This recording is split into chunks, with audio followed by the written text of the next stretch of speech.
Charles Weasley! How dare you steal that car! I am absolutely disgusted! Your father's now facing an inquiry at work, and it's entirely your fault!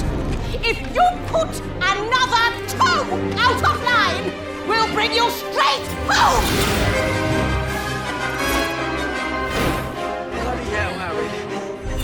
Hey, what's going on, guys? It is Jack here, and today I'm super excited to show you my mock for International Mock Day. A couple of weeks ago, I announced that on May 1st, which is today, the community as a whole would upload a 16x16 mock on their Instagram page, their Reddit page, their YouTube page. Doesn't really matter, but we'd all collectively come together to upload a 16x16 mock. Today, I'm doing my part, and this thing is actually the Owlery from Harry Potter. In case you're unfamiliar with Harry Potter or just don't know exactly what I'm talking about, this is the tower where all the owls, quote-unquote, sleep. I guess you would call it like a nesting ground, not a breeding ground, but I would say a nesting ground for owls. It's just where they all go when they're not being used. Because I wanted everything to be built on a 16x16 base, I really went sky high with this thing. It's pretty tall for such a small base. The base is actually 16x16, and then I just freeformed everything around that just to make it look a little bit snazzier. And I must say, I think I went all out with the rock work here. I've never done a very good job of rock work in the past, or I thought I would do a good job, but then, you know, the more you progress as a builder, the more you look back and say, man, I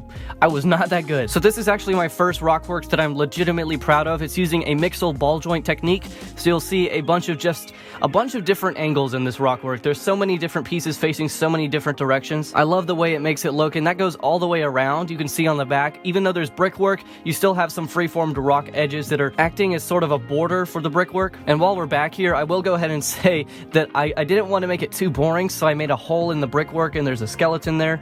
I don't know how that happened, just somebody died. But back in the front, there's a bunch of rock work here, and the black part, which is actually the foundation for the rock work, could either be an endless void to make this tower seem even bigger, or you could just say it's really murky water. It's really up to you, but my intention was just to have a little base so I could add a little extra rock that's poking out, and it would just feel like the actual rock that this thing is built upon would extend super far down. I actually went with olive green for the grass here just because it's on a 16x16 base, so I can't exactly add too much detail here, and olive green is the green I have the least of, so I figured small base, might as well utilize the small amount of pieces I have in olive green, so you have a pretty cool grass color, and I actually think it matches Hogwarts pretty well. It's new and I like it. Now the tower on top of the rock work is actually built in the same style as the Hogwarts sets nowadays. I contemplated and I almost went with actually building a sand green roof to reflect on the sets that came out in 2010, 2011, and pretty much every wave of Harry Potter before that, but I tried it out and I couldn't get the angle right for number one, and number two, olive green and sand green they don't go too well in the same mock, so I negated that. And now the roof is pretty much identical to the wave sets, I guess you would say. But as for the general facade of this tower, it is pretty big and it is just a quarter of a tower, so if I built 4 of these things, they would actually connect together to make just one big tower, and that thing would be huge. It would be very round. But this thing is just 90 degrees or 1/4 of it, and you'll see a lot of windows here to let in a bunch of light and give the owls less of a cramped feel. And you'll also see the sandstone brick is not too decayed like my other castle wall mocks. It is a little bit decayed, and you will see some bricks poking out and some bricks that are missing little portions of them, but it's pretty simplistic for the most part. But if you turn this thing around, it doesn't actually have too much inside.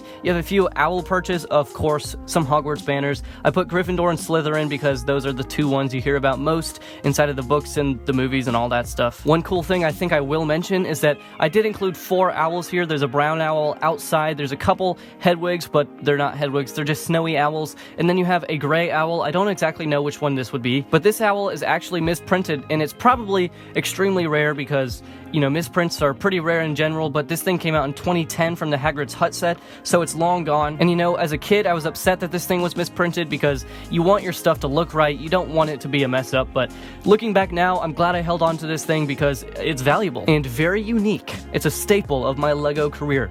Not really. But lastly, to top this mock off, I included a few minifigures. You have Ron Weasley inside with a letter from his owl, and you have Harry flying outside on a broomstick. Do either of those make sense?